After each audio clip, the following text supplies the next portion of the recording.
back to another episode of The Outer Rim Rambling with myself, the Outlaw Adam Neeson, joined as always by the Jedi Knight, Danny Brown. Danny, how are you?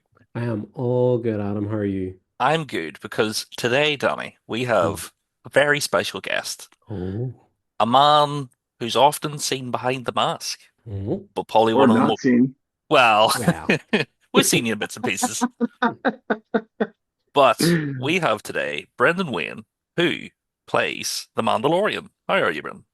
Incredible, man. I'm super stoked to be on your podcast. I'm actually really honored. It's really cool. And so you all know, everybody who's listening, your value to me and to everybody in my cast and who does anything Star Wars is tremendous because without you, I don't get to do what I love the most, which is run around in the galaxy that we love and behold and the whole deal. Like, so it's super cool to be on here, and I appreciate you guys for asking. And come on, we all love Ireland, so any way I can kind of be associated with it, I'm super stoked to be there. So thank you guys. Appreciate it, man. It's funny you say because obviously, just elephant in the room, your grandfather is John Wayne. Did you just call my grandpa an elephant? You know, he was a tough man and he never forgot. But in Ireland, especially, obviously, he's known for his westerns and stuff. But in Ireland, there's a specific movie that when you get to a certain age in Ireland, your dad says, "We have to watch The Quiet Man." Mhm. Have you ever I mean, been? my mom, I haven't been to Ireland. I'm Mhm. waiting to be invited, honestly, I was invited to England, Paris, Prague, but nobody in Ireland's Comic-Con world has invited me.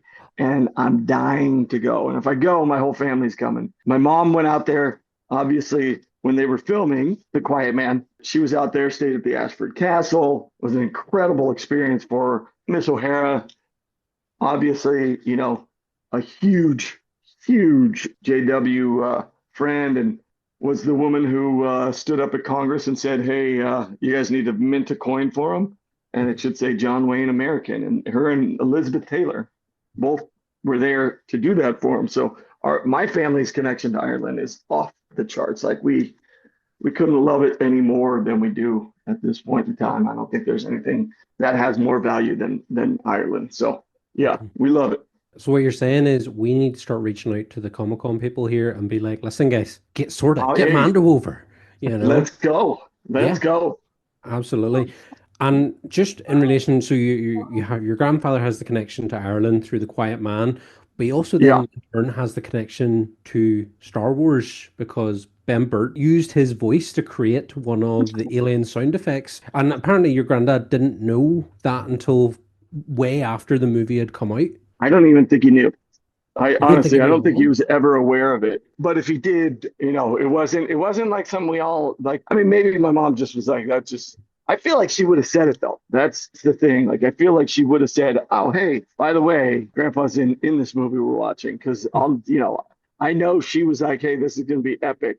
You guys are going to love this movie. You're going to see right now." And it was A New Hope. I figured, she would have told me, and I didn't find out till I was on Mandalorian. And then someone was like, "Bro, you're not even, you still live in his shadow. You were even the first Wayne in Star Wars." And I was like, come on.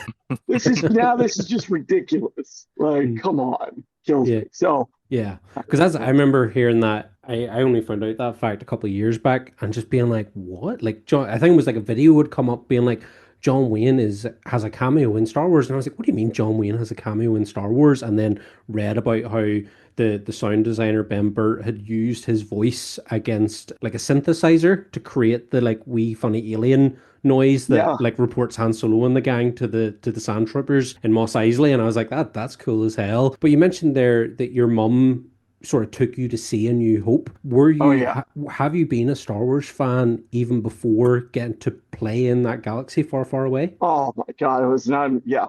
It was my Westerns. For me and my era, that was our new Western because nobody was really going to do a lot of Westerns at that time. Hollywood had stopped kind of pulling it off. So they were like, how can we make more money with less, having to pay things less? So they stopped doing Westerns at the scale they were. So he had done A New Hope. So then, how could you not love Star Wars if you like storytelling? And if you like mythology or if you like things to believe in, Star Wars encapsulates that whole thing. A New Hope was that like, what really matters here? Do we just follow the regime and we just go with them and say, yeah, yeah, yeah? I mean, it's as topical today, clearly, as it was the day it started, and it was topical then. So it's one of those things that transcends us, and it doesn't matter where you are. That's the coolest thing. It relates to anybody from, Africa to LA. We're all looking for those things to believe in and be a part of, and trying to figure out, when do we stand up? That's what this is about. That's what the stories are all about. I was gonna say with like Andor and stuff, it's come up in a lot of both season one and season two, relating back to like the troubles in Northern Ireland. So it is, you've said like anybody can relate to this. Obviously, not a good thing that everybody can relate to some sort of war, but it just is the way of things, and it seems like politically Star Wars at the minute and the response to Star Wars at the minute, it seems like a lot of people both love the escape of the far, far awayness and also can feel it in their heart and the characters because they can relate, even if the character is, a creature, an alien, no matter where they're from, they can relate to these characters on a deeper level. Yeah, I mean, you're right. I think you're spot on. I think that's the coolest thing about Mando is I'm a mirror, and to me as an actor, I've always understood that my job isn't to tell you as an audience how to feel. My audience is to be present in the moments so that you relate to feelings that you think you would have in those moments, or maybe you would want to have. So, oh, I want to be the hero in this moment. I can't believe he did that. I was scared. Oh, I don't know if I would have been able. Those kind of conversations you have, and it readies your mind for the world that we live in, good, bad, or indifferent, doesn't matter. And we get to go away. We don't have to be like, it's not like, you're watching Platoon and you're living in this incredibly realistic moments of, oh my God, a Full Metal Jacket where you're just like overwhelmed by the reality of these things and the characters within it. This is a lot less invasive. And Mando gets to, the coolest things is that it doesn't matter who is watching, they can relate to Mando. And it's unlike Han Solo or Luke or Leia, because as I've found as a guy who goes to these cons, somebody pops their helmet off and the hair falls out, and you're like, oh, it's Julie, not Johnny. And oh my God. And these kids are like, I'm Mando. And it didn't matter if it was one of the coolest things without being overtly inclusive that I found out from the show and Mando himself, which was, hey, it doesn't matter. You can relate to him because sans the helmet is very different. But as long as that helmet's on, it could be anybody, and it's really cool to be a part of something that's very relatable. Before getting involved, as you say, you grew up, you got to take in the original trilogy. Did you continue with Star Wars then through the prequels and the sequels, everything that kind of came after before getting involved?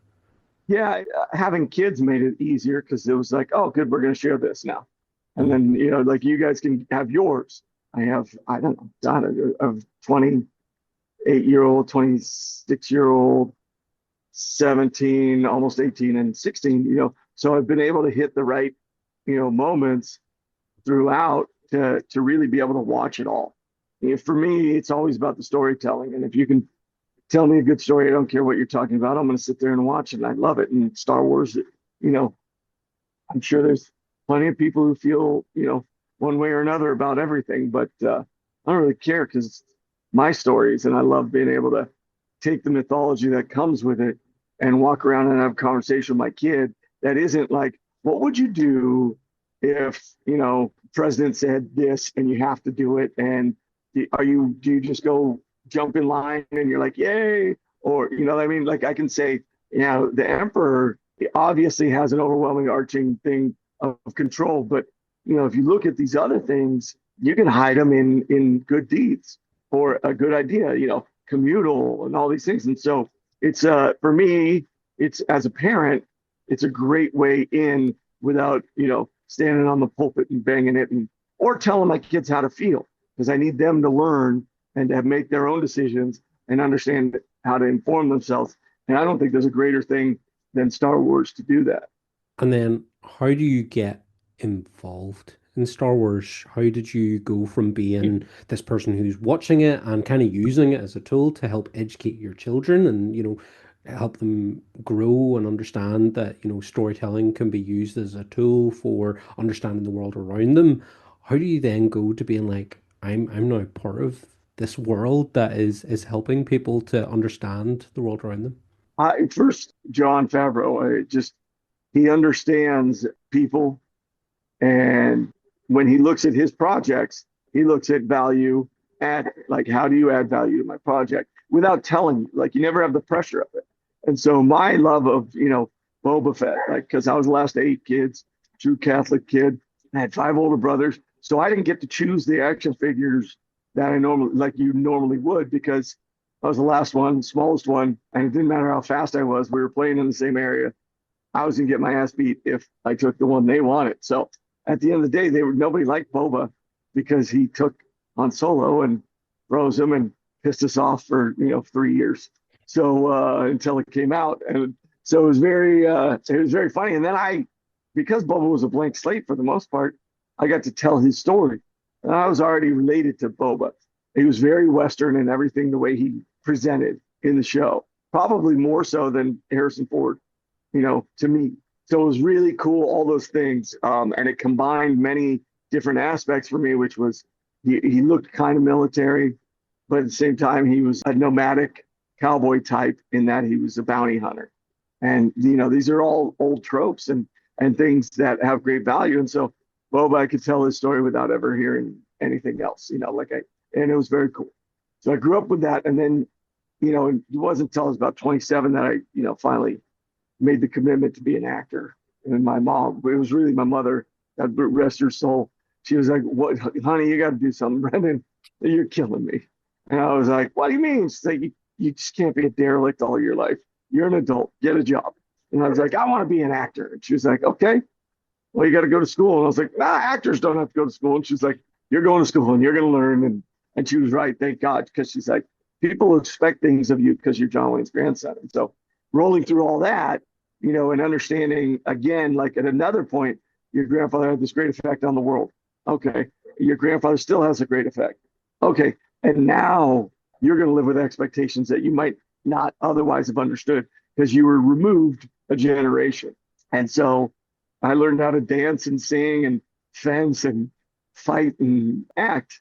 And I went out and started working, and I did Cowboys and Aliens after a time, I guess about 13 years into my career. And I'd worked with John. I got to play somebody, in a Western, and played a cop and a deputy. And man, it was cool. 4 months, New Mexico, riding horses, hanging out with stuntmen all day, and realizing, oh, that's what my grandfather loved, the stunt guys. They were just real. Like, there was no pretenses. They sure as heck weren't trying to like hide from something or build something. They were just, "Hey, I'm gonna go fly through this window in about 5 minutes. I'll see you." And you're like, "What, really?" You didn't do any prep. And so I had a great time and ended up doing a really cool. They allowed me. I was not a stuntman. I still am not a stuntman. I know that's how they build me, but they allowed me to do a stunt because of who my grandfather was. And the stunt guy was like, "Yeah, we'll do it." And the guys who were doing it, they helped me set up the stunt. Their grandfathers would work with my grandfather either on the Stagecoach or True Grit. So it was a true like lineage of stuntmen where it really, you do have to have a lot of trust in each other because it's life or death for them. And so they were super stoked to be working with John Wayne's grandson. And I was super stoked to kind of live up to that billing. And I think that stuck in Favreau's head. So when he decided he needed somebody on a Western tilt for Mando, I think that's what stuck out to him. Oh, this guy can act. He's got great lineage, and I've seen him do some physically crazy stuff. I rode a horse without stirrups, kind of English or whatever. I'm sure you guys don't call it that, but I rode it without stirrups, and then they did a pull, and I did 70 feet in the air, and I did double backflip in the air, and that's what's in Cowboys and Aliens. It was a great time, and that stuck with John. And so they called me in and said, "Hey, we want you to try on this costume." And I was like, "I can't. I got a kid who's going to college. I'm about to run out of money, and I got a bartend, so I can't take the day off." And then my agent called me back, and he's like, "No, no, no, they'll pay you. It's an untitled project. It's a big deal. You got to do it." I was like, "I don't have to do anything except for pay taxes and die. And right now, I need to make sure my kid can, afford things. And he's like, they're going to pay you. So I got it covered. Went down to Legacy, and I didn't know this place from hole in the walls and local to me, but not like, not Hollywood. Like you're not walking into on a studio set. So I was walking into a industrial building and this place called Legacy, and I walk in and there's Thor and there's Avatar and there's Appa and I mean I literally I was Gremlins and I was like, this is insane. Okay, so this is legit. And so I go in to the dressing room and they're like, it's in there, and they pop open this case and I'm like, oh my God, it's Boba Fett. And they're like, no, it's not. And they get really pissed at me and they're laughing at me. It's not Boba Fett. And I kept going, okay, I signed the non-disclosure. I get it. It's Boba Fett. And they're like, you're so annoying. So I put it on and, it's like all the brown pieces with little dents. And I'm like, looks a little different. I guess maybe he got, different armor. They're like, it's not Boba Fett. And then the piece de resistance comes out and it's the helmet and it's this shiny piece of a Tesla that I got to stick on my head. And I'm like, okay, maybe it's not Boba. And they're looking at me and they keep double taking. They're like, wow. And I naturally stand the way I stand. It's just, I sit in my hips, and if I'm on the sideline, you're going to see me doing this a lot. So now you know that normally it's not just sitting in the hip, but if it's a PK or something, you're going to see me sit in my hip and you're going to see me locked down in a gunslinger mode. And these guys there at Legacy, they're like, you're the guy. And I was like, I have no idea what the guy means. Like, I don't even know what the show is. I know it's now an untitled Star Wars deal or something, a ripoff.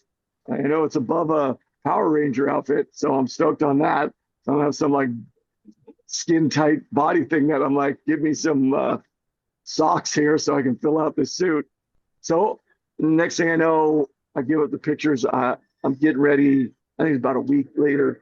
I was going to send my kid off to college, so we were going to fly out and go to Boston and say goodbye. But they're like, hey, we need you on Friday. I'm like, I leave on Thursday. And they're like, yeah, no. It's a screen test. You need to show up. And I was like, no. Kids only go to college once. Like their first time they go to college is once. They may get married more than once. So I'm not super worried about that. But college, I need to be able to look at every boy in that dorm, let them know that her dad's present and very much accounted for, and so will they be. They were like, no, dude, you got to go. My agent's like having an aneurysm. He's like, what are you doing, dude? I'm like, nah, I'm not going. They're like, okay, how about we pay for you to fly out the next day? I'm like, not going to happen, guys. We're doing this as a family, not going to happen, blah, blah, blah. I mean, let me explain something. Like, I had no right to act like this. I'm a bartender. My sister's paying for my trip out to Boston with my family so we can go.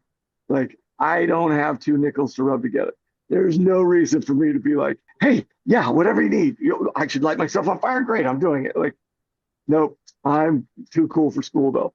His family first, right? And so they end up moving the day, unbeknownst to me at this point. They moved the day I think it's 2 days before we leave. And they give me a call. And they're like, hey, we've moved it. How's that? Like, is that okay? I go, yeah, that's great. I'll be there. Like they had to be so annoyed with me. So I go in and I get in the costume. They made some adjustments. The guy before me, who it was going to be, was 6'5", but then they realized they didn't want that kind of superhero feel. Guy had played Batman for Ben Affleck. He's one of the greatest stuntmen ever. Like his name is Rich Cintrone. He's amazing. So I go into this volume, and they were just piecing it together, so it wasn't all there. But they had these like LED screen or LCD, I don't know. They got these screens there, and they're going 20 feet high. And John's trying to explain this to me, and I'm in the costume, and they're like looking at me. And for some reason, they asked me my opinion. I gave it to them. I was like, well, this holster's got to drop. It's too high. If you see my elbow crook up like this, you're going to know I'm going for my gun. And if I'm a bad guy, shoot me right in the face. And they're like, oh, I'm like, drop that thing so that I can just have it next to my hand. And I have to do very minimal work to go and pull it out. It's like, bang. I don't pull my gun up here. It's not FBI. So I'm hip shooting. And I'm actually, in real life, a really good hip shooter. I'd learned from the greatest, Thel Reed, who was one of the greatest single action hip shooters. Anyways, so I'm like this, and they're like taking notes. I don't have the job. You know what I mean? I haven't even done the audition, but I'm giving it to them. And then they give me that rifle. I'm like, well, we need to put if you look on my suit, you'll see that there's a piece of metal right here and a strap that goes to it when I have the rifle. And I was like, look, I want to be able to pull this off myself. I don't want to have to stop. And I want this all to be functional. So we need to put a magnet here, like rare earth magnet that'll hold it up, keep it in place. And that way, when I go, I can pull it off like my grandfather might. And then I can do this. And which we ended up doing in the client's office with Werner Herzog. And then I was like, also, you got to shorten this thing. And they were so excited about this rifle, which had no balance, mind you. It was so heavy, like in the wrong places. So I'm like, hey, you got to cut it by like 6 inches. And they're like, that was $20,000. I'm like, I don't care. I didn't pay for it. Like, fix it, because no one's gonna be able to use this rifle. And I know it's an ode to, the Christmas special and the whole deal, but you got to get rid of it or cut it down because it's catching in the boot. And all I'm doing right now is walking. So that little tuning fork is dropping in my boot and catching it. And they're like, oh, I'm like, so let's shift it, did this thing. And John's he can see the silhouette. That's how he sees him. The silhouette's the most important thing. And I didn't understand that at the time. And he's very Western, and he's great. And so I go and do the audition, and it's Hollywood. So I'm like, I'm not getting that thing. That's going to go to some, big timer. And then, even though they had said, hey, look, you're going to be our David Prowse, to James Earl. And I was like, that sounds great. Let me know what you think. I can always come back, whatever. I didn't even say that. Like, I was so cocksure. I was like, hey, we're good. Bye. The next day, I think it was the day after, I got on a plane. I'm in Boston. And I mean, I out of sight, out of mind. At this point, I'm with my kid. We're just trying to figure out what we're going to do and places to eat, where she goes and washes her clothes, like, scouting out. And they knock on the door, like the phone call. And my agent's there. I'm like, hey, what's up? He's like, how's it going? I'm like, great, man. So having a great time. He's like, all right. Because you're not even going to ask about, the audition. I was like, oh, dude, I forgot. What's up? That obviously, like I'm assuming they're going to be like, pass, whatever. I'm trying to figure out what shifts I can pick up at the bar. And he goes, dude, they want you. You're going to have to sign a contract every day because, they don't know, how much they won't guarantee you anything. Sign a contract every day. They'll figure out if they like you. I mean, that's a weird thing. But hey, man, even 2 days of work is better than none. So I got you, man. I'm in. He goes, yeah, I thought you would be. I'm like, well, don't assume anything. I don't want them to just, think I'm, head over for them. I promise you, I'm going to give them more than they give me. And I don't know what it was, but I knew it was a Western after I'd gotten the script and done that audition. I went, this is something that I could do with my eyes closed, I think. The process of building the character, which normally would overwhelm, in some ways, didn't bother me because I'd been building this Western character my whole life. Like, this was it, I wanted to, figure out why I believed in what I believed my whole life. And that's what Mando's doing. And he's trying to figure out where he is in it. And the kid, if you watch the first season, he's very robotic in the beginning. And by the end of it, hopefully I've done my job and he becomes a little more fluid.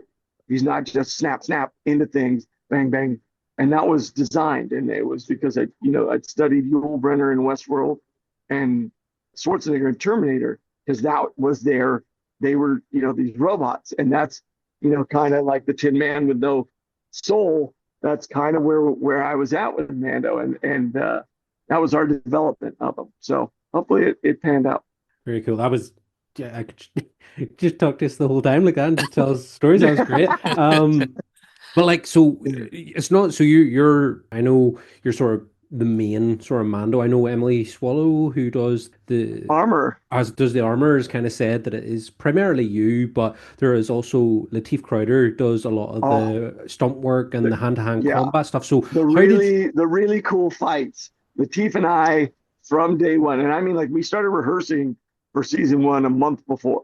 We 1,000,000% were able to work together from the get-go, because he had to teach me there's certain things that I just have to be doing physically in order for the scene, because you can tell if it's him or me. You guys might not be able to, but we could, and we wanted to avoid that. So that was like from day one, Lateef and I were working on okay, so this is the fight that we're going to do. And then I'll be like, well, that doesn't seem very Western. That's a little too martial artsy. We got to go gritty and dirty. And, if if I'm going to fight, I don't want to do a wrap over and, do that kind of thing on an arm. It looks too martial arts. I would maybe I grab something and smash it into somebody's face, which we end up seeing in the bar. So many things that all of a sudden we had this kind of shorthand, and Latif would call me if he was, like on another unit doing some kind of crazy stunt, like hanging off the TIE fighter and sticking a bomb on the side to kill Moff Gideon in season 1. He'd be like, hey, is there a special way I should do? I'm like, dude, you're hanging one-handed. That's where you inform me. I'm like, you have to walk into a room in like the prisoner episode. I need to see you sit down. You're a little too fluid. I need to see a little bit more lankiness in you, even though he's built like a Dorito. Like his waist is this big and his shoulders are that way. Like there's nothing you can do. Yeah, like we work together seamlessly, and he and I are like, we became brothers. Like when someone offered for me to go do a signing, because they understood that I was the principal actor in the suit, I said, I won't do it unless you have Latif come. And they were like, what, really? I'm like, yeah, dude, I get it. Like most people don't want to share the limelight with their stunt man. It's become really cool to say, I do all my own stunts. I'll never lie about that. And I'll tell you, I'm super stoked stunts get their own Academy Award finally. Latif being the stuntman. I mean, like, if there is any question on if I'm a stuntman or not, you can ask yourself this. Why has Latif been nominated and won 2 times?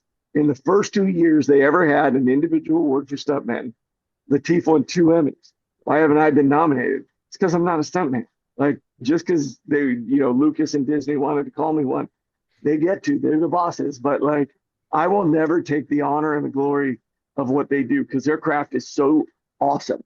And it adds to every story. It compels the stories, especially in Star Wars, where those moments of action are really important to further the story and the stakes that we're in constantly. So yes, Latif is my guy, and there's no 2 ways about it. Like that guy is my guy, and he's the baddest stuntman in Hollywood, bar none. I was going to ask about, how you sort of, you mentioned so much there about how your body language and your Western mannerisms and then how that worked with working with Latif, but you've covered it. You've gone Well, into I mean, let's just explain. He is a capoeira expert. So like I can get on one hand, turn his leg over and kick a fly off the top of my head. I'm like, I can barely bend over and pick up something off the ground. So finding that physicality and the ability of us to kind of become seamless was partially, I did a lot of stuff in season 1. It was incredible that they let me, and I'm as grateful as it can be. But when it gets down to it, and you're seeing like a really like good like seamless fight, you're looking at Latif 99.9% of the time. I got to do some of the bar stuff. Definitely getting flatbacks in when Clancy Brown's character, punches me and knocks me into the cell in The Prisoner. So like there's I can tell you right now, like I know exactly who's who in the suit every time. And then we realized that this show is so Mando centric that I'm in every scene in season 1. So they had to find another guy, and nobody can walk like me. It's like it annoys them tremendously that they can't figure that one out. Because then I wouldn't be as valuable. But it's their fault they hired me. Anyways, they'll put people in like the ship sometimes and have them punch the buttons or pull levers. But it was cool being able to establish a character in Star Wars and establish a ship and how it worked and how to start it. Like, think about like all those things I never even thought of until I was given, this blank piece of paper to work with. And then you're like, oh my God, I get to make rules that become canon in Star Wars. That's ridiculous. Who thought I was responsible enough? And working on like the side with Latif and the stunts, going to the other Yeah. side of it and working with Pedro, how do you sort of approach Pedro and the way both your performances would connect? Well, let's be real here. I'm not approaching Pedro. If he, needs something, I got it, boss. What do you need? You need some water? Let me go get it. No. It was incredibly like I'm being tongue in cheek, clearly. But it was incredibly cool because, as he said before, like he was, like Bryce was talking about, he was doing a play in, New York, I think it was Lear. And so it was us establishing the body in the suit without having a lot of oversight. And he's such a great actor. He's able to just kind of, seamlessly work in and understand what it is that's necessary to pull off these moments. And if you look at the helmet coming off, the very few times is he, walking around in the suit without it on. You know what I mean? So you're not getting a lot of, he's got to, go do this without the helmet on. It's usually very intense moments, and whether it's saying bye to Grogu or, whatever it is. So it was an incredibly cool process. When you're working on Mando and you're working with, especially in season one, an array of different directors, was Yeah, it very so? cool. Was it sort of like people like Bryce and Taika and all? Did they all sort of come in with their own idea, or did they sort of? Was there someone like Taika who had never really worked on Star Wars before? But did they come to you and be like, what's happening, man?" Definitely not Taika. Taika has he definitely is like, I know what I'm doing, and and I got this, and like hold my beer kind of thing. I mean, he came in, put a like a lounger couch in there, had a lava lamp in the video village for himself. He was in a full like velvet robe, like everything you would hope he would be insane wise, he was there. So yeah, Bryce, Deb, Chow, Rick Famuyiwa, we all, and obviously Dave and John, as Dave was transitioning through live action and learning how to work within that, John was there with him, just to give him some pointers whenever Dave wanted to ask. And John, especially in the beginning, he'd be like, no, we can't have this, can't have that. I really need this to look this way or that way. And they had such a beautiful vision of what they wanted that when the directors would come in, they were able to imprint their ideas of what they thought were important. And John and Dave were incredible about giving each episode to the director's essence of an idea. And that is really not common on TV. Usually you're like painting by numbers in so many ways, and you find little moments. But I mean, like Rick's episode 6, The Prisoner, is a getaway. That's the idea behind it. We're in a getaway show. And then, Bryce, this incredible like moment of vulnerability and tenderness by Mando with Omera and meeting, Cara Dune, the shock trooper of Gina. And so you have all these different thematic ideas that are hitting these episodes. And when we did them all, I mean, like, think about the one in season 3 with Lizzo and Christopher Lloyd and Jack Black. Go back and watch it. And I don't know if you've ever watched Scooby-Doo, but watch a Scooby-Doo episode and then go watch that and understand that, I mean, there's a moment literally at the end where Christopher Lloyd is like, I would have gotten away with it if it wasn't for these Mandalorians. And that's literally like in Scooby-Doo, he's always like, I would have gotten away with it if it wasn't for these meddling kids. Like, there's a lot of fun to be had in the midst of it all. So yeah. And plus we rehearsed going into season 1. Season 2, we didn't do any rehearsals prior to, but season 1 we did.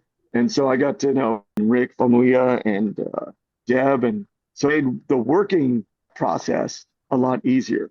I also think the fact that I wasn't some kind of big time actor, and the directors didn't have to kind of kowtow to it on some level, really did help, because I'm always a team guy, as you guys I was talking about earlier. To me, team is everything, and Mando's nothing if he's not, created by all of us. Whether it's my grips, lighting, whoever's directing, John, Noah, anybody who's writing, Dave. That Mando's there because of us, not because of me. It's always we, and that's just the truth of it all. Dave Klein, Baz, my first AD, my director, all these people are so invested in the universe, and not I got to have this show be successful. It had nothing to do with that. They all love Star Wars, and so it was an incredible like environment of responsibility while we're loving what we're doing, and it was incredible. We're very fortunate that way. Yeah. It's funny you say about Dave Klein because me and Danny are both big Kevin Smith fans, and obviously Yeah. with him working on Clerks and having that Star Wars connection, it must have been mind blowing for Dave to sort of be there. Oh man, he was so stoked. He's one of my heroes. Like I love that dude more than I love air, and he's just great. Like he gives everything he has and loves being a part of this, and understands. Like when we were doing the movie, he loves. Hey, we're gonna do some IMAX, and so I say, okay, how does that change things for us? And normally you get kind of like I don't know, a cursory, literally like, oh, it's this, okay, blah blah blah. Dave will be like. So what we're looking at like a much bigger format. So it's got to have these kind of. So I understood that we were dealing on a scale that I otherwise would never have understood. Some of the other shows you kind of talk mostly there about the Mandalorian season one, two, three, but you've also then got to take part in the Book of Boba Fett and Ahsoka. Yeah. In terms of getting to play in those worlds, so with Book of Boba Fett, you got your own episode. You got basically a Mando episode in amongst the Book of Boba Fett, and then you got to play with Boba Fett some more, where he was kind of a guest in Mandalorian. The Mandalorian became a guest in the Book of Boba Fett, and then you also you're Yeah. not Mando in Ahsoka. You play a different character there. But what was it like going to those projects where you're not really the main player? Well, the funny thing about like Boba was that I started so early on in it that I was there almost as much as like, Tim. I just didn't work. So I ended up hanging out with, Robert quite a bit, and he helped me learn how to play guitar and all those cool things. But not having the responsibility day to day was pretty cool. Having days off was pretty cool. So getting in there and doing that, and I loved being part of a character that meant so much to me, which was Boba Fett. And so that's a whole nother level of, oh, that's really cool. And then how Bryce introduced me in that episode was epic. It like you just keep pushing envelopes, and it's really cool. And it's the same crew, so everybody knows. Oh, hey, Brendan's here. All right, yeah, let's go have some fun. That's a really nice thing to be able to walk into, in that the crew enjoys you and appreciates you. Now on Ahsoka, I was in Italy, and I got a call, and Dave's like, "Hey, do you want to come do this?" And I was like, "No, I'm in Italy." And he's like, "Come on." I'm like, "Yeah, and you'll probably kill me anyway, so I'm not gonna play a guy you kill. Sorry." I mean, I already played the guy who saved Mando when he was a kid. I'm Night Watch Mando, or Death Watch Mando. I mean, I pulled Mando out of the hole and then become Mando later on. It's a little too meta for me. But with this one, Dave's like, "Hey, look, we're doing this." And it's because Richard's son, one of our senior creator of all our sets and things like that, who does just incredible work for ILM and has for 35 years, 40 years maybe. His son happened to be drawing. Dave saw it. He was drawing an X-Wing pilot's helmet. Dave saw it, took it, finished it, and then called me and said, "Hey, I want you to play it." His son's name is Lander, and I play Lieutenant Lander.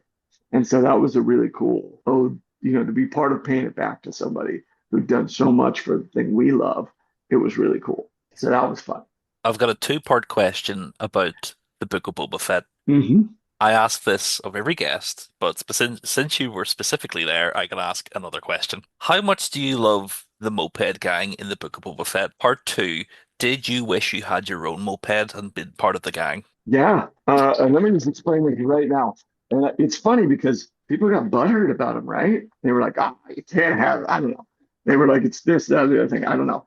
But I loved it. I love the colors. And it reminded me of, I'm old, so it reminded me of Quadrophenia. And so I loved it. Like I was like, hey, romper stopper, let's go be ska in this. And I mean, I thought it was so cool. My buddy Levi was one of the mods. It was just really, really cool. And I love the color because you don't see a lot of that in Star Wars. And to see these kind of punk rock characters was very cool. I loved it. So yeah, I mean, I have videos and jumping on the scooters and everything. Absolutely amazing. Yeah. You mentioned earlier Power Rangers. You kind of felt Power Rangery getting into the suit for the first time. The Moped Gang remind me of Power Rangers, with all their different individual covered cycles and stuff. Yeah, it gives me big Power Ranger energy. Wow. I think that's why people complained. Not me. I love Not the Power me. Rangers. Brandon, I love them. I love every second of Oh, it. right. I mean, I think people got, and that's what makes Star Wars so great. It becomes so personal to people. I think they sometimes might lose perspective on that. That part of the story that introduced something that was very new. So I don't know. It was just really cool. It was cool to see Robert be able to introduce things that I think infuse new blood and really cool ideas into Star Wars. You brought up the movie. Obviously, you can't talk much about the movie because it's not out yet, but was there a difference working on a bigger scale, working with people like obviously the show has big stars, but having Sigourney Weaver in front of you, was it like mind blowing? You hit the nail on the head on that one. Everything other than that felt like what we were doing on the show. And it's funny because the movie, let's say it's going to be 2 hours. I don't know. I thought of it as, oh, well, it's 6 hours short of what I'm used to because everything else felt the same in how we prepared and did it. So I don't know. I didn't feel a big difference there, but I'll tell you right now, Carl Weathers meeting Carl was like one of the greatest godsends for Mando and me because he taught me to stay in the swagger and have the confidence. And he was one of my heroes. And he lived well beyond hero status for me. He became a really good friend and a mentor.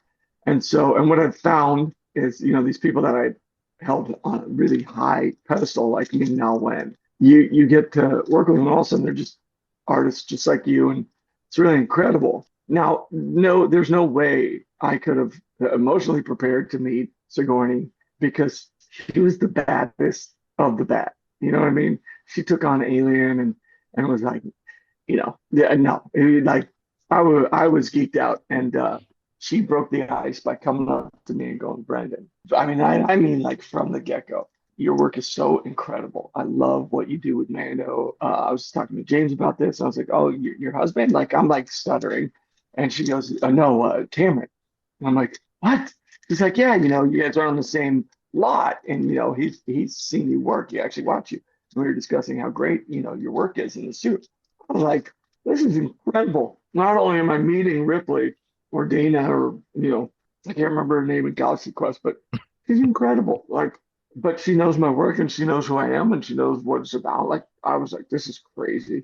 And from then on, we were just friends, like people who work together. And to watch her walk on the set when she could just mail it in, kind of thing. You know what I mean? Like, I'm Sigourney Weaver, but she's walking in, she's got her script out, she's writing notes, and I'm like, that is unabashed, and she does not have any pretension about this. She's coming to work and she wants information, and she's coming, oh, does this work for you? And she's as pro as it gets, and it still matters to her, and she loves telling stories. So I wish I could be like, no, she was mean and terrible, and she sat in her trailer all day, but she was the farthest thing from it. She's an absolute, if there's royalty, she's at the top of it. Can't speak much about the movie, but from what you've done in it, and I'm assuming you're in it quite a lot, are you excited? Oh man, I mean, we've seen the trailer, Hmm. right? Hmm. Hmm. So what did you see in the trailer? Oh, just so much excitement. I get not too much. It's one of those things I think with like a lot of trailers recently, and I always kind of I'm a bit apprehensive about watching trailers because they almost give too much away. But this gave enough away without giving out the whole narrative. And what I seen, like Sigourney Weaver, Here's Zeb. Here's hoping it stays that way, boys. I agree with you. I hate when they're like, you know all the plot points. You're like, oh God, you're killing me. Mhm. I love what we've done because we have really kind of found a really original way to go back to some basic tenets of Mando that aren't, like tilling the soil of Star Wars overall. This is a movie that you can walk into having never watched The Mandalorian and have a great ride. It is like a old time Star Wars movie action adventure and a lot of fun to watch, man. And there's going to be some moments too, like really cool stuff. Is there anything without any of us getting assassinated by the Disney law firm? Is there anything like a little small tidbit you could give exclusively to us? Oh, exclusively, I'm in it Mm, a lot. There's a little green character in it a lot. mm, Um, Yoda. let's see. Yeah, I just call him the kid. I just call him the kid. I still just call him the kid, even when we're, in scenes. That way, whenever he actually really does look at him and say, Grogu, there's some depth to it, because otherwise you just throw it away. Mm. But is there? No, there's absolutely, like, no. I would literally, now Disney owns everything. I would get murdered. I probably wouldn't even make it out my door today. Like, there'd be just, oh, Brandon Mickey Wayne Mouse would was be shot sad. and killed Yeah. by Mickey Mouse. The tram stopped. He jumped off. He shot him, and he kept going. Uh, He just went, ha Exactly. ha. let me ask you this. Okay, and it's just a simple yes or no question. Mhm. Is the moped gang in the movie? I love that. A simple. So that's not giving away anything, right? Hmm. Come on. I know I wear a helmet, but I'm not completely daft. You guys, come on. I'm not answering any of those kind of questions. If it's Danny, not in the, like, you, you've seen the preview. You could ask me about characters in there, Mm. right? Mm-hmm. You just can't ask me about something you haven't seen. mm, Okay. okay, Okay. thank you, Brendan. Okay. There's there's a boy in Belfast who I'll be happy watching the movie, but I might be extra happy watching the movie. Oh, I'm gonna tell you right now, you're gonna forget everything you wanted in this movie and go, "Wow, this movie had everything I wanted, and I didn't know." Mm, Mm. that's a good I'm tease. telling Yeah, you, yeah. that's good. That's so exciting. And that's, like, I used to, my brothers would ask me questions. Oh, what are you doing in, this week in this episode that you're filming? I'd be like, I'm not telling you, because I hate spoilers. I Mm. hate them more. Like, literally, I just want to. When I start to hear spoilers for people, I just want to punch them in the face. Mm. And when it's the trailer, I want to punch the directors and producers in the face. Yeah, trailer editors just be like, guys, come on. That's it. It's so much now with trailers. It just gives so much away. But I think, as you say, hopefully the team behind the Mandalorian and Grogu trailers just don't. They keep giving us just enough little nuggets to pique our interest, but don't give too much of the plot away. Yeah, come Mm. on, just let us enjoy the movie. Sort of just to wrap up, it's always nice to ask this to actors because it's something we all wish we could do. When you're on set, and we'll not tell John or Dave or anything. Have you stolen anything? It's only stealing if you get caught, right? Hell yeah. Hmm. So I haven't stolen anything. No. Mm. Mm. Have you been given any nice gifts to I yourself? actually, that I have well, I'm not going to admit the last part, But yes, any nice gifts but on let's set just say from. yes. I've been given some really cool ones, whether it's by myself or others. Yes, it's an Okay. incredibly cool. I mean, here's a little piece of Beskar here. Here's this. Here's a gun. Here's a blaster. Yeah, I don't have any problems nicking whatever I can. What's your favorite thing you have of Star Wars wise? And again, not that I'm saying you've nicked or whatever, but has there been No, anything from your time working on Star Wars so far that you've got and you've been like, I love this? couple things. I got a picture after season one was done. I got a picture of me showing Deb Chow how I needed to be when I get cornered by Grief and all the bounty hunters in the street, and I'm trying to take the kid. And I'm showing her with a rifle and a handgun in the back of the buckboard, pretty much. I got a picture of that moment, and it was me and Deb, and she had taken the time to write a note to me that just, was like, hey, thanks, couldn't have done it without you. And I don't know why. It really just, that one will always buoy me, even in my most tragic moments. That's something that makes me super stoked. And really, it's not something that I can, that's my one physical thing. I think everything else is the joy and excitement that I have and is reciprocated to me when I see crew on other projects, on the same project, like we go back and shoot, like the excitement that we're all near each other again is something that's exceptional. And I love it. Like, I love being a part of that. And that's something that nothing, it can't be burned away, can't be washed away. That's a forever thing. And it's an incredible gift that Star Wars and John and Dave specifically were able to give me. I accept that wholeheartedly. I love it. I love it. I think And one I of might my have gotten a blaster. I mean, you can't be a blaster. You can't be holding. I love doing. I do a wee bit of Star Wars like costuming for like charities and stuff. And I used to do a sand trooper and see when you would Oh have yeah, like that E11 blaster and like you yeah. love holding it, but then you would hand it over to like a dad for a picture and the excitement on Oh, their face when they get to hold a blaster. Or I do a Jedi now and you hand over the lightsaber and they get to hold that and they're just like, oh, and you're like, yeah. It's just yeah. that enough is not said about that part of Star Wars, which I knew of, but I didn't know until I was in it, which is Star Wars has spawned one of the greatest things I've ever seen, which is the 501st, the Mandalorian mercs, all the different squads that go out and cheer up, kids, adults in hospitals, charity foundations.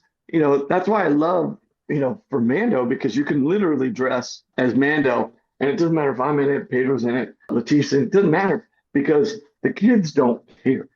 They just want to see Mando. And if he can get somebody can get a really cool, fun moment, that they'll live with forever, just because Mando walked in or Darth Vader or some stormtroopers, dude, it's amazing what y'all do. And I don't even get close to that level of greatness.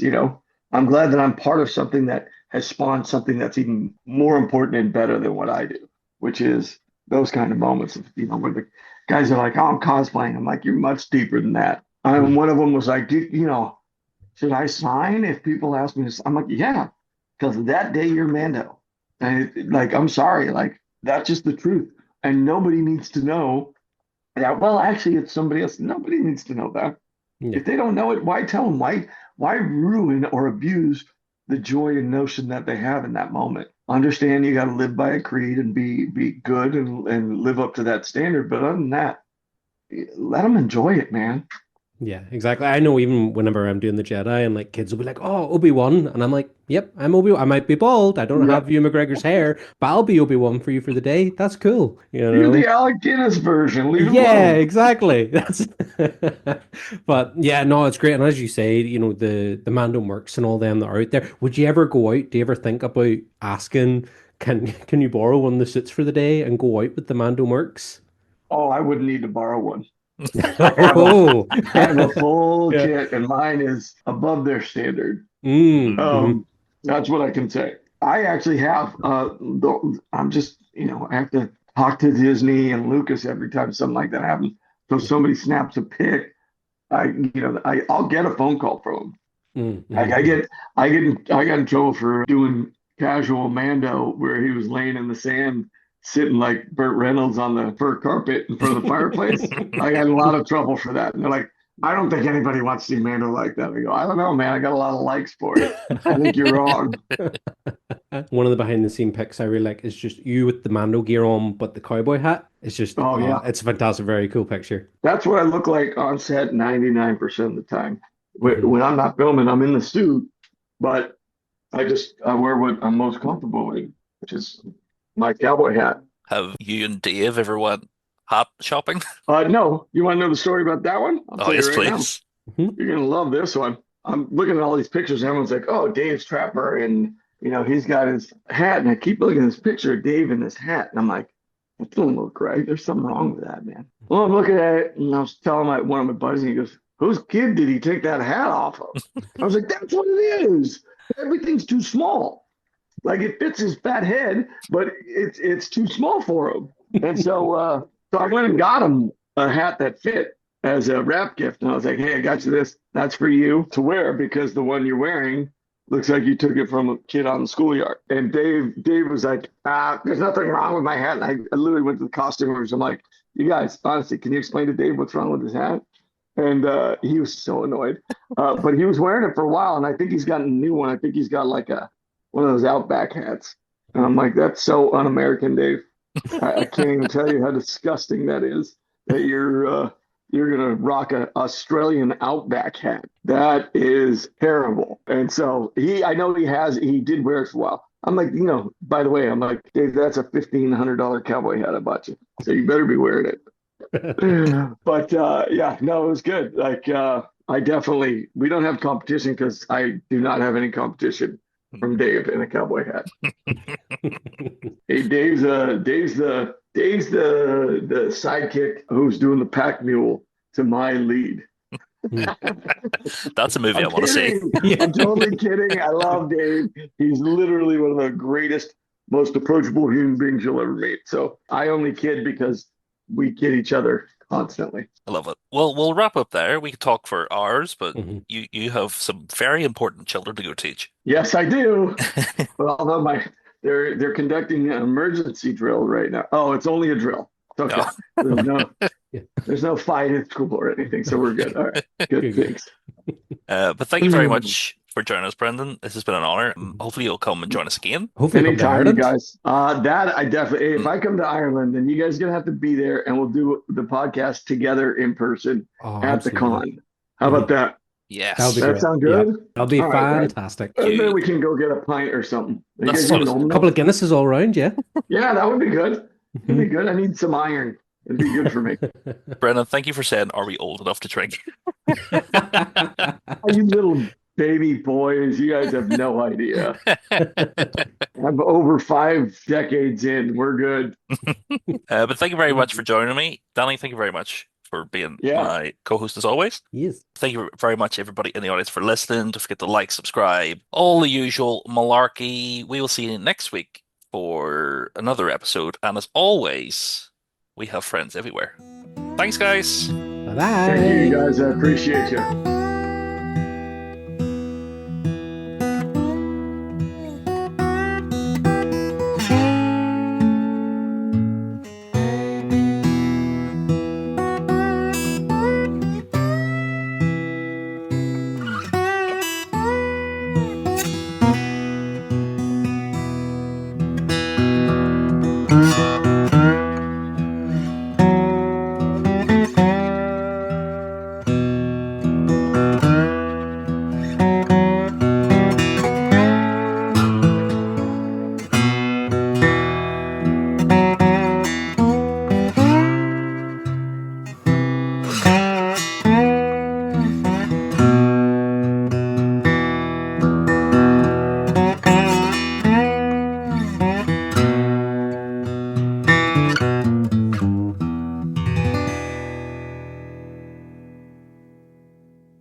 Hey, just a sec, I'll check.